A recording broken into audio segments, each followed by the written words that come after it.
Je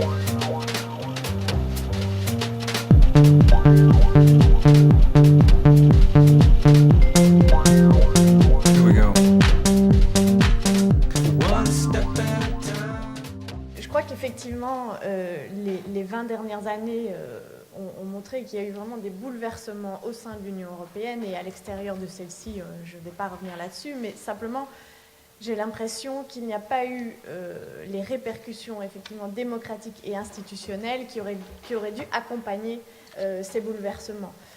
Démocratique, tout d'abord, je crois que ça a été abordé par pas mal des intervenants précédents, c'est la question d'une Europe plus politique, de la politisation des débats. Je crois que vraiment dans les 20 prochaines années, c'est fait partie des grands défis à relever si l'Europe veut continuer d'exister et se populariser, je vais dire. Ce qu'on constate aujourd'hui, c'est que le bouleversement interne dans l'Union européenne, c'est que par exemple le Parlement européen a augmenté ses pouvoirs continuellement, tandis que la participation aux élections européennes baissait également continuellement. Donc ça, c'est un des grands paradoxes qu'il faut absolument arriver à briser aujourd'hui à l'occasion de ces élections-ci et pas attendre celles de 2014, comme on entend parfois certains députés européens le dire.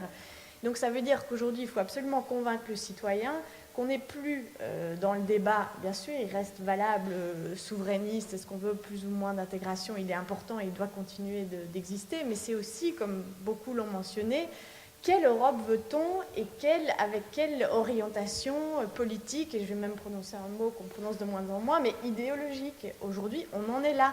Les élections européennes, ça doit être l'occasion pour différents partis politiques européens d'opposer des idées, qu'il y ait une confrontation du débat, un vrai débat démocratique. Alors on a parlé des listes transnationales, d'élire des députés qui ne sont pas de notre nationalité.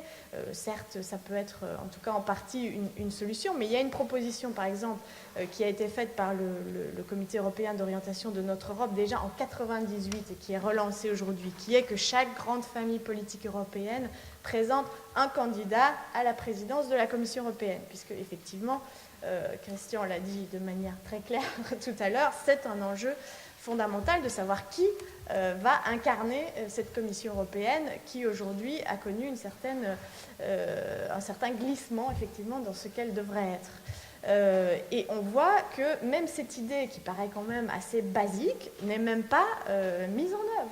Elle plane, tout le monde en parle, mais les grandes familles politiques européennes n'arrivent pas à la mettre en œuvre. Les socialistes, bizarrement, n'arrivent pas à opposer à Barroso, qui est le candidat du PPE, quelqu'un qui soit consensuel et qui incarne un projet, que les citoyens puissent se reconnaître à l'intérieur de ce projet. Donc c'est un paradoxe qu'il faut absolument arriver à dépasser aujourd'hui.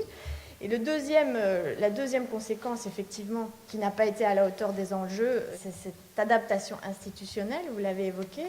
Alors là, je crois qu'il faut vraiment être clair et arrêter de tourner autour du pot et d'utiliser des périphrases pour parler de ce qu'on veut créer au niveau de l'Union européenne. Je crois que dans les dernières 20 années, c'est le Royaume-Uni qui a gagné la bataille sémantique.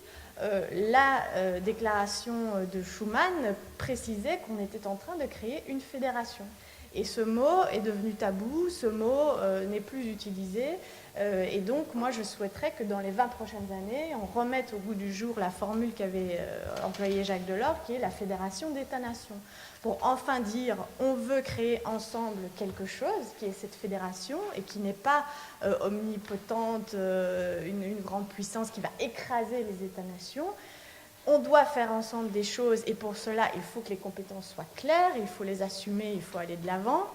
Il faut aussi être présent en tant qu'Union européenne dans beaucoup d'organisations internationales, mais il faut aussi reconnaître que l'État-nation a encore une belle vie devant lui, qu'il y a des compétences qui doivent rester au niveau national, voire au niveau régional, local, et il faut vraiment mettre ce débat, je crois, sur la table sans tabou, ce qui n'a pas été le cas pendant les 20 dernières années.